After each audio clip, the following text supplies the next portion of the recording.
Morgen sind wir auf dem Weg zur Terroristica nach Hamm. Da gibt es unser neues Haustier. Es ist jetzt erst Freitag, die Terroristica ist morgen am Samstag. Wir fahren jetzt nur schon hin, dass wir da parken können, pennen dann im Auto, damit wir uns morgen früh den Weg einfach sparen. Sind wir zu Hause. Auf der Messe ist ja leider Filmverbot, beziehungsweise darf man nur mit Genehmigung filmen, die hatten wir nicht. Darum ging es ja aber in erster Linie auch nicht. Es geht ja eher um das Tier, was wir da bekommen haben. Das stand auch nicht zur Ausstellung, das haben wir einfach dort übergeben bekommen. Natürlich sind wir ein bisschen schwach geworden, haben noch ein Tier mitgenommen. Aber ich würde sagen, wir gehen jetzt mal ins Zimmer und schauen es uns an.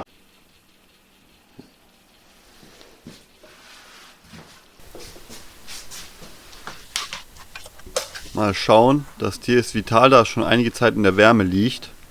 Ich mache hier nur schon mal das Gehege auf, falls das Tier direkt losflitzt. Da lebt das kleine Biest. Den hole ich gleich raus. Vorher muss ich allerdings hier das Terrariumzimmer einmal aufräumen. Hier steht auch alles kreuz und quer, wie man sehen kann. Hinter mir ein Terrarium. Hier stehen zwei, da sind auch Schlangen drin. Hier unten ist noch eine. Das hier wird nochmal anders gemacht. Da kommt das Gehege drauf, was wir gerade gesehen haben, wo das Biest sich drin versteckt. Zuallererst bringe ich jetzt mal Licht ins Dunkel. Habe ich hier ganz normal 75 Watt Basking Spot. Ne? Ich weiß nicht, wie ihr das macht. Ich drehe das immer mit Handschuhen rein. Weil durch die Fettfingerabdrücke auf den Lampen gehen die auch recht zügig kaputt, weil sich die Fingerabdrücke einbrennen. Deswegen, wie gesagt, mache ich das immer mit einem Gummihandschuh. Dann kommt auch gar kein Dreck drauf. Wische die vorher einmal mit einem Mikrofasertuch ab, dass auch kein Staub drauf ist. Dann kann man die hier schön reindrehen. Und dann halten die auch ein bisschen. Licht funktioniert. Jetzt richte ich das einmal ein mit Streu und ein bisschen Inventar.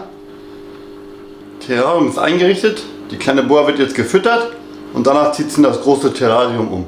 Die Schlangen hole ich zum Füttern immer raus. Also raus aus dem Terrarium, rein in eine Box und dann werden die gefüttert. Der Grund ist ganz einfach, dass sie nicht dauernd schnappen, wenn man reinlangt. Beziehungsweise nicht die Angewohnheit haben zu packen und direkt denken, es gibt Futter, wenn man das Terrarium mal aufmacht.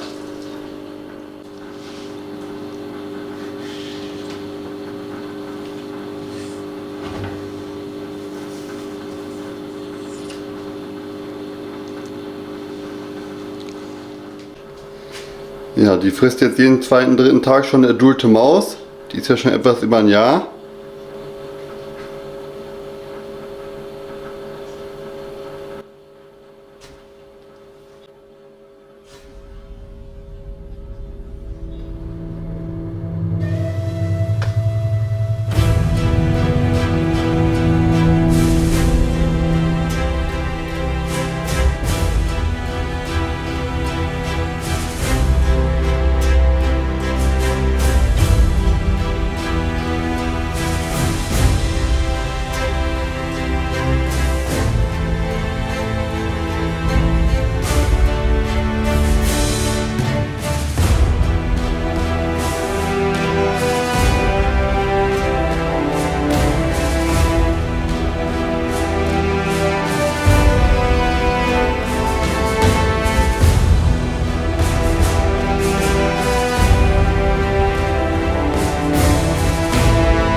umgezogen.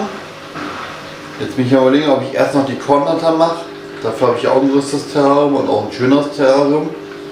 Oder ob ich mich erstmal um den kleinen Brillenkalmar kümmere. Dann ist das Gehege auch hier hinten oben drauf. Und da muss ich einen Wasserwechsel machen. Das will sich jetzt natürlich für heute auch noch anbieten. Ich denke, ich tendiere dazu, dass ich erst den Brillenkalmar hier oben hinsetze. Dann kommt man da auch einfach viel besser dran. Wie ihr sehen könnt, habe ich mich dazu entschieden, erst den Kalmar umzusiedeln. Ne? Deckel habe ich schon runtergenommen, die HQI-Strahler, die gehen ganz gerne mal kaputt, wenn man da drum rüttelt. Deswegen habe ich jetzt erstmal die Anlage an sich auseinandergebaut. Darunter versteckt sich der Kalmar. Da schauen wir jetzt, dass wir den einmal schonend da rausholen. Und für sich ist er ja schon im Training, aber ist halt noch relativ jung. Ne?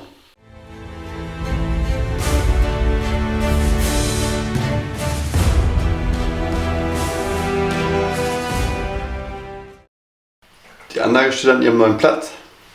Hier ist über dem Boa-Terrarium. Wasser läuft auch schon rein. Habe ich einfach einen Schlauch von meiner Dusche. Ne? Dann kommt das auch direkt schon warm an, das Wasser. Ja, ein bisschen zu warm, 28 Grad, aber es kühlt dann automatisch runter und der Heizstab hält es dann bei Temperatur. Während das Wasser läuft, werde ich hier noch aufräumen.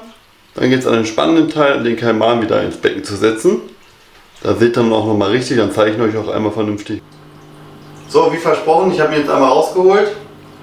Beziehungsweise hatte ihn ja noch draußen, weil ich gerade das Terrarium hinter mir, das Gehege einmal umgesetzt habe. Das könnt ihr euch einmal schön anschauen. Der ist auch schon deutlich ruhiger geworden. Der ist jetzt circa einen Monat bei uns. Ich habe den jeden Tag eine halbe bis dreiviertel Stunde rausgeholt, beziehungsweise nehme ihn immer noch jeden Tag eine halbe bis dreiviertel Stunde raus. Einfach so auf der Hand, dass er sich ein bisschen dran gewöhnt. Beim Rausnehmen ist er schon deutlich zutraulicher und deutlich ruhiger auch. Anfangs hat er ja nur geschnappt und ist vollkommen eskaliert. Liegt aber wahrscheinlich auch daran, dass er einfach jeden zweiten Tag noch Futter bekommt. Ich hänge das einfach vor seine Höhle, also vor den Höhleneingang, dann kann er sich nehmen, wenn er es will. Hat ja noch ein bisschen Jagdtrieb dann auch. Ja, jetzt seht ihr auch einmal, er hat das Maul ja schon offen, die kleinen Zähne. Die sind schon garstig. Vor allem, wenn die in der Wunde abbrechen, ist natürlich nicht so geil. Aber sieht schon scharf aus. Hinter mir seht ihr sein Gehege. Ist ja wie bei meinem Paleosuchus palpeprosus anfangs auch einfach ein Hasenstall. Da ist Wasser drin, da ist eine Höhle drin, die Höhle bildet gleichzeitig den Landteil oben drauf. Da ist auch der HQI-Strahler drüber, ist ja bei Echsen immer ganz wichtig. UVA und UVB-Strahlung, ist ein Heizstab drin. Ist halt einfach sauber zu halten. Ne? Beim Wasserwechsel mache ich das Ding einmal komplett leer, einmal desinfizieren und wieder neu befüllen. Dann hat man es auch schön sauber. Gerade am Anfang sind sie ja doch noch ein bisschen empfindlich.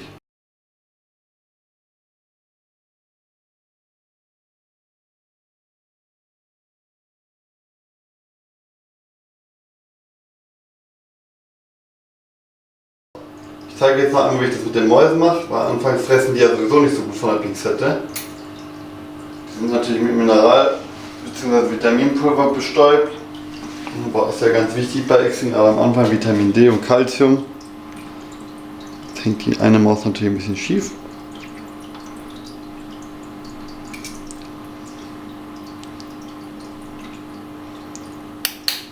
So. Das ist einfach so eine chirurgische Klemme aus dem Krankenhaus.